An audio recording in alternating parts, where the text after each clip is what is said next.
ema, kas sa teed salatit? Näo peale.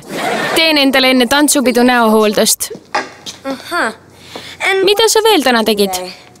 Tead küll, tavalisi asju. Käisin koolis, siis juuksuris ja maniküüris. Käisid seal peale kooli? Jah, kas pärast või enne seda, kui suurile järgi unustasid minna? Enne? Ma teadsin, et sa ei läinud õele kooli järgi. Kuidas sa teada said? Sa just ütlesid mulle. Miks ma seda teeks? Sest ma vedasin sind ninapidi.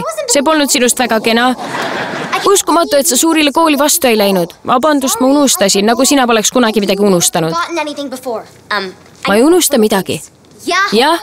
Mäletad seda korda, kui unustasid, kes sa oled ja pidid salajase valitsusagentuuri vastu võitlema, et kaitsta end? See on Born identiteedi süžee. Uskumatu, et oled minu peale pahane, et ma sinu tööd ei teinud. Nüüd aitab. Sa ei lähe tantsupeole. Mida? See on täiega ebaaus. Sa oled kõige halvem lapsehoidja lapsehoidjate ajaloos. Emma, ma tean, et sa ei mõtle seda tõsiselt.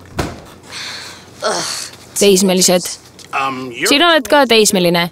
Sinu ja tema ainus erinevus on see, et sind ei kutsuta kuhugi.